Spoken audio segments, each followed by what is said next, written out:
So now we'll see how we can add all the elements of the matrix. So this is something like in your Excel, we will have something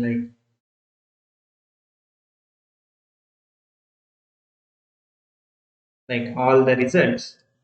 And if you want to add this particular column, right? So if you want to add this entire column, then like usually we use sum, right? Sum of everything.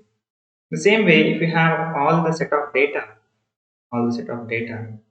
and if you want to add all these things, then like we can use, sorry, vector exponential, right? So sorry. So this is like this slide. So if you want to add all these things, then you have to use. We'll see. It's a simple example, but we will have certain example exercises how we can use this. Okay.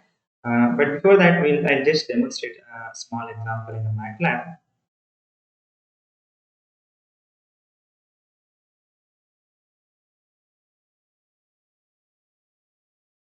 So we have already have that C, right? So I can C equals to 4, 5, 6, 7. I can add all this C, so sum of C. See, it will add all these elements and it will give a result as 23. Okay.